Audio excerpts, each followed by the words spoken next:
Assalamualaikum warahmatullahi wabarakatuh. Perkenalkan, saya Aisyah Tiara Dili dengan NG 4B022001. Pada kesempatan kali ini saya akan menunjukkan dan juga menjelaskan bagaimana cara RJP atau resusitasi jantung paru.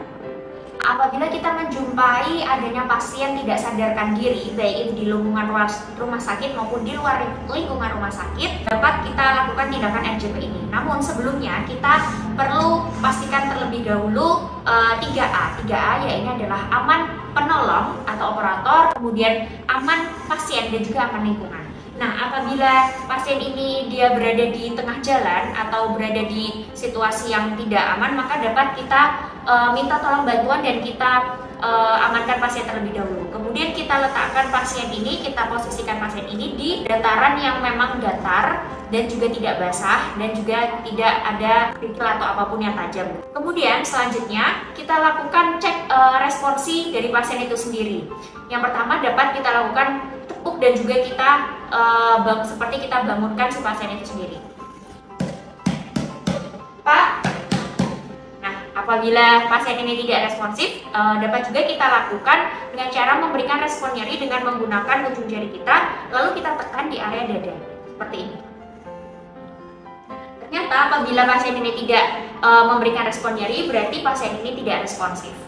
Nah, apabila kita menjumpai pasien seperti ini, misalnya dia di lingkungan rumah sakit, maka perlu kita panggilkan code blue.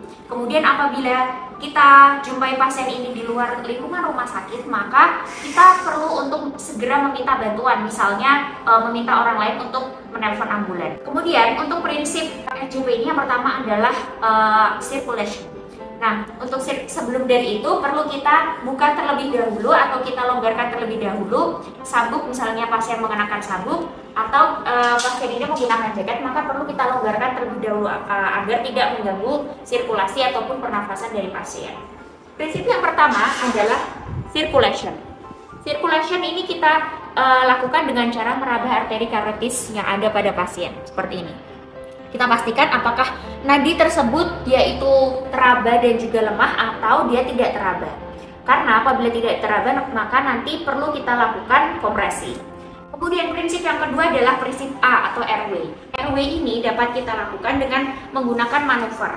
Manuver di sini dapat kita gunakan manuver head tilt and chin lift. Dengan cara kita angkat dagu pasien ke atas dan kita ke bawahkan dahi pasien seperti ini.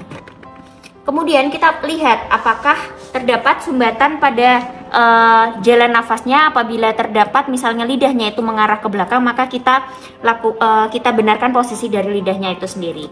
Nah, itu apabila tidak terdapat cedera servikal ya. Namun apabila dicurigai terdapat cedera servikal, maka manuver yang kita lakukan adalah jaw thrust. Caranya adalah dengan menarik rahang dari pasien ini ke arah depan. Seperti itu, kemudian sama kita lihat apakah ada sumbatan jalan nafas atau tidak. Oke, selanjutnya adalah B atau breathe. Nah, untuk yang breathe ini sendiri dapat kita lakukan dengan cara kita dengarkan nafas pasien dengan cara telinga kita dekatkan di depan mulut pasien dan kita lihat apakah ada pergerakan naik turun dari dada pasien dan dapat kita dengar bagaimana suara nafas dari pasien. Nah, setelah rangkaian CAW tadi sudah kita lakukan dan ternyata nadi itu teraba lemah dan ataupun nadi itu tidak teraba, maka segera kita lakukan kompresi.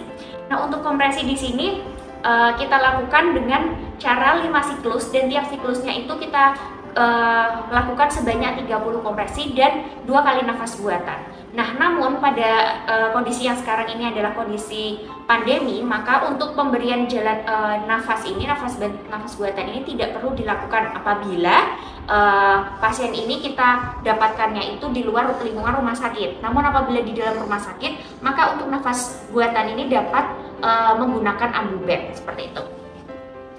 Nah, oke. Untuk teknik kompresi itu sendiri, di sini kita cari terlebih dahulu area untuk kompresinya.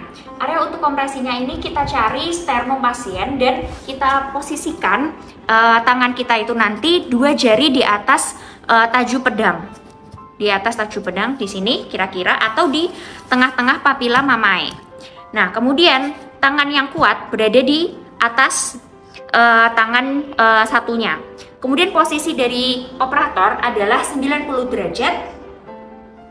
Kemudian kita lakukan kompresi ini sedalam 5 hingga 6 cm dan tidak boleh lebih dari itu. Maka di sini saya akan melakukan kompresi. 1, 2, 3, 4, 5, 6, 7, 8, 9, 10. 1, 2, 3, 4, 5, 6, 7, 8, 9, 10. 1, 2, 3, 4, 5, 6, 7, 8, 9, 10. Nah, kemudian kita lakukan satu siklus tersebut hingga 5 siklus. Apabila sudah kita lakukan 5 siklus, maka kita cek kembali nadi dari pasien. Nah, apabila nadi ini ternyata masih tidak teraba, maka perlu kita lakukan 5 siklus yang kedua.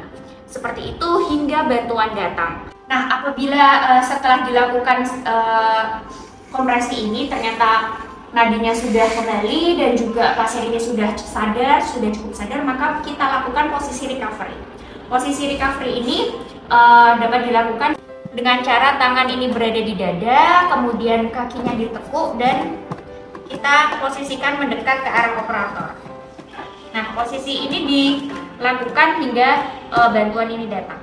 Begitulah untuk tata cara dari RJP. Sekian informasi dari saya, kurang lebihnya saya mohon maaf. Wassalamualaikum warahmatullahi wabarakatuh.